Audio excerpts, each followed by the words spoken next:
Welcome students. Today in our class of nature of physical world and measurement, this is going to be the episode number 6, and today we are going to learn very important questions. They are error analysis, propagation of errors.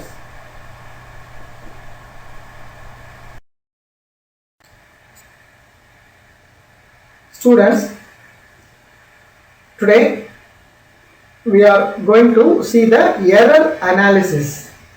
We saw lot of errors are there, but how can you analyze the errors and how can you eradicate the errors? See, first one, absolute error.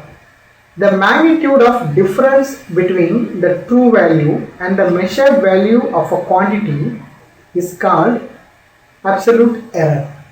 If A1, A2, A3 till An are the measured value of any quantity and A is an experiment performed n times, then the arithmetic mean of these values is called the true value Am of the quantity. Let's see. Am is equal to A1 plus A2 plus A3 plus dash dash dash dash plus An divided by n. Therefore, Am is equal to 1 by n summation n, I is equal to 1 Ai. The absolute error is measured values is given by del A1 modulus is equal to Am minus A1, del A2 modulus is equal to Am minus A2, and del An modulus is equal to. Now let's move to the mean absolute error. This is the second in the error analysis. The arithmetic mean of absolute error in all the measurements is called the mean absolute error, which is del Am is equal to modulus del A1 plus modulus del A2 plus modulus del A3 plus dash dash dash dash plus the modulus del An divided by the number of measurements, that means the n, which is equal to 1 by n into summation n, I is equal to 1 del modulus del Ai.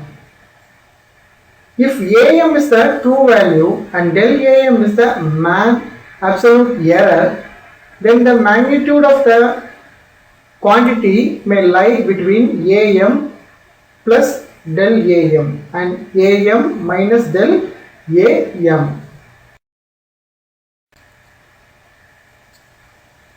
Let's see the relative error. The ratio of the mean absolute error to the mean value is called relative error. This is also called as fractional error or relative error. Thus, relative error is equal to mean absolute error divided by mean value. That means del Am divided by Am. Relative error expresses how large the absolute error is compared to the total size of the object measured. That's very important, isn't it? We have to measure the total number of errors in a row. If you are running a company, then you have to find the errors made by your workers. Then only you can eradicate all the errors from the staff.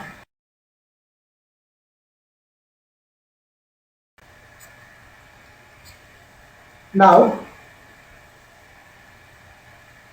percentage error. The relative error expressed as a percentage is called percentage error. Percentage error is equal to del Am divided by Am into 100%. The percentage error very close to 0 means One is close to the targeted value, which is good and acceptable. It is always necessary to understand whether error is due to impression of equipment used or mistake in the experimentation.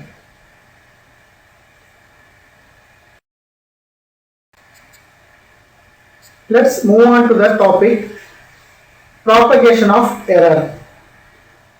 See, a number of measured quantities may be involved in the final calculation of an experiment. Okay, we have to take lot of calculations for to find the actual value, but different types of instruments might have been used to take readings. This we will do in practical classes. Then we may have to look at the errors in measuring various quantities. That means you have to look at collectively. The errors in the final result depends on the errors in the individual experiments, on the nature of the mathematical operations performed to get the final result. So we should know the rules to combine the errors. That's very important. The various possibilities of the propagation or combination of errors in different mathematical operations are discussed here.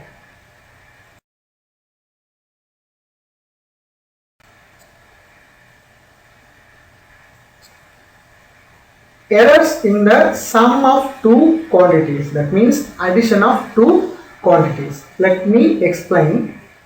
Let del A and del B be the absolute error in two quantities, which in A and B respectively. Then the measured value of A is equal to A plus or minus del A. The measured value of B is equal to B plus or minus del B. Therefore, if you sum the values A and B, Z is equal to A plus B, or the error del Z in Z is then given by Z plus or minus del Z is equal to A plus or minus del A plus B plus or minus del B. If you take A and B to the first part, then A plus B plus or minus del A plus del B. You can put, instead of this A plus B, you can substitute the value Z here. Therefore, Z plus or minus del A plus del B. You can also substitute the value Z plus instead of this del Z. So, del Z is equal to del A plus del B. The maximum possible error in the sum of two quantities is equal to the sum of absolute error in the individual quantities. This is the main important part.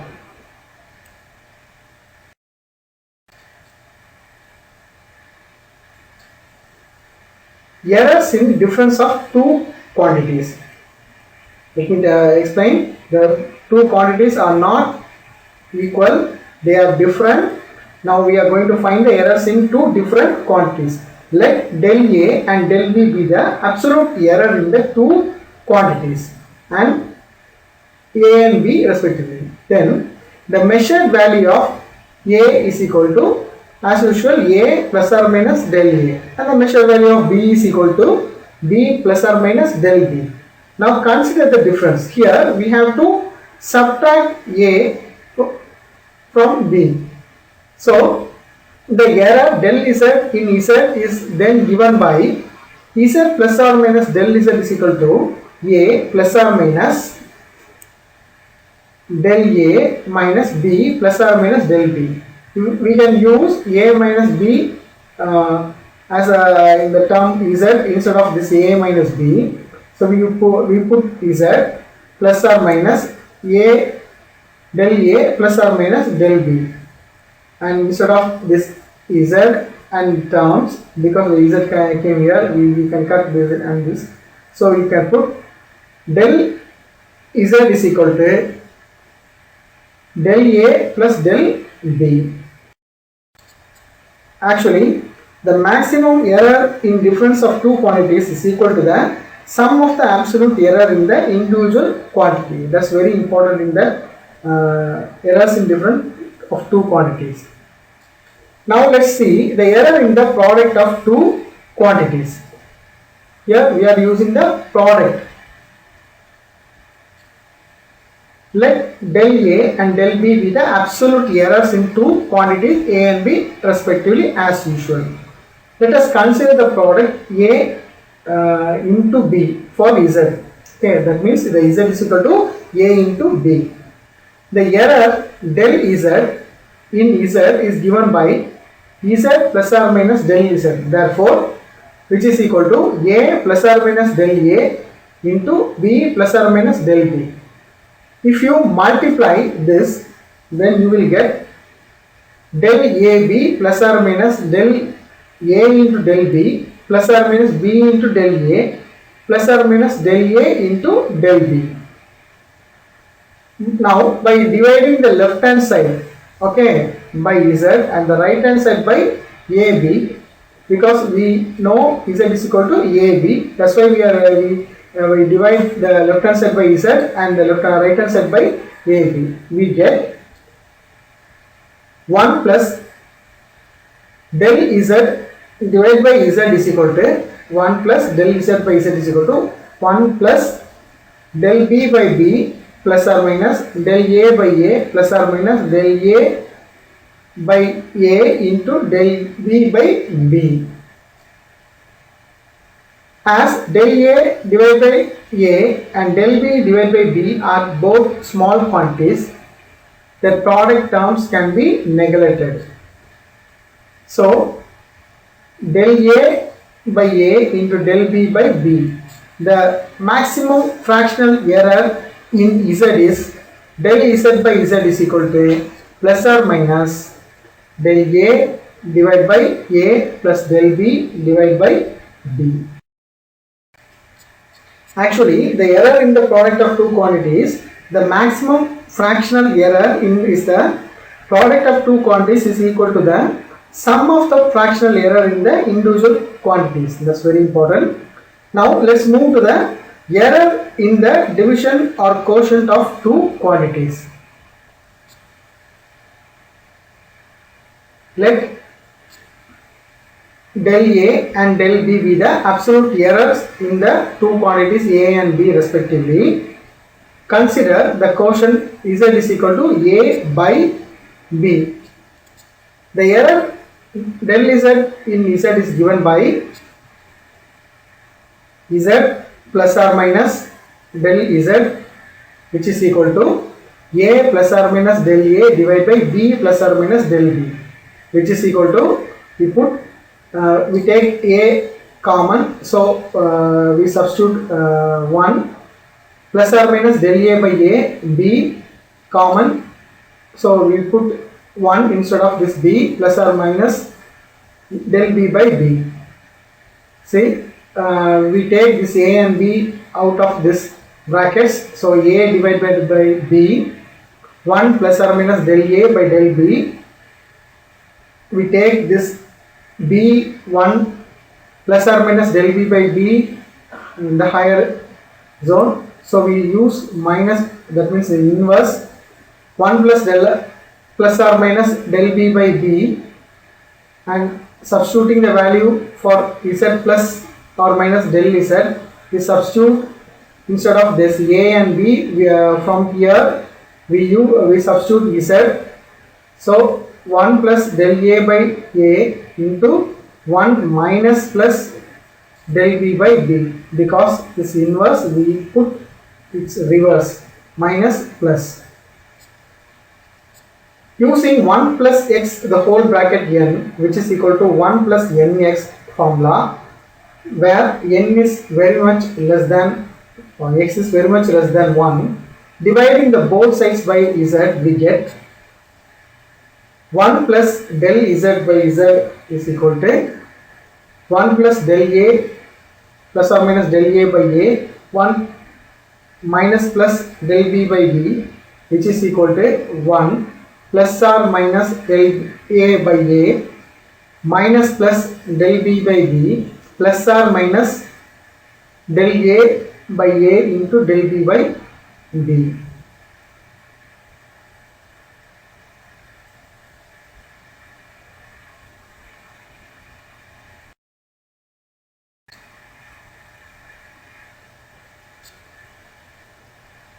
As the terms del a by a and del b by b are very small, their product term can be neglected. So, the maximum fractional error in Z is given by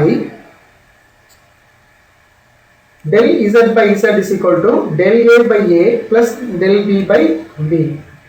Actually, the maximum fractional error in the quotient of two quantities is equal to the sum of their individual fractional errors. Okay, sum of their individual fractional errors.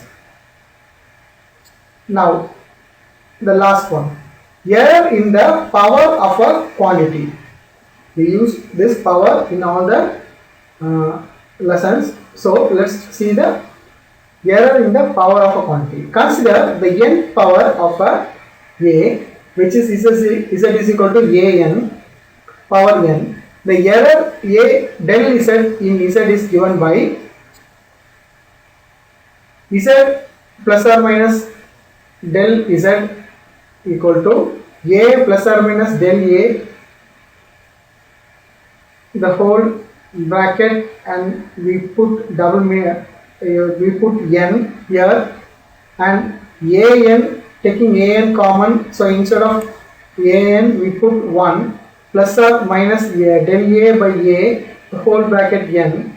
The answer is z is equal to, we put z because we know instead of an we can substitute z, so we put z here instead of a power n. So z into 1 plus or minus n into del a by a, we get 1 plus x the whole bracket n, or is equal to 1 plus nx, where x is very much less than 1.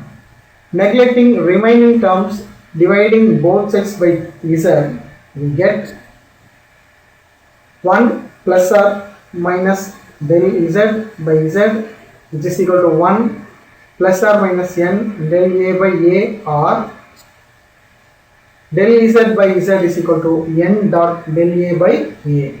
The fractional error in the nth power of quantity is n times the fractional error in the quantity.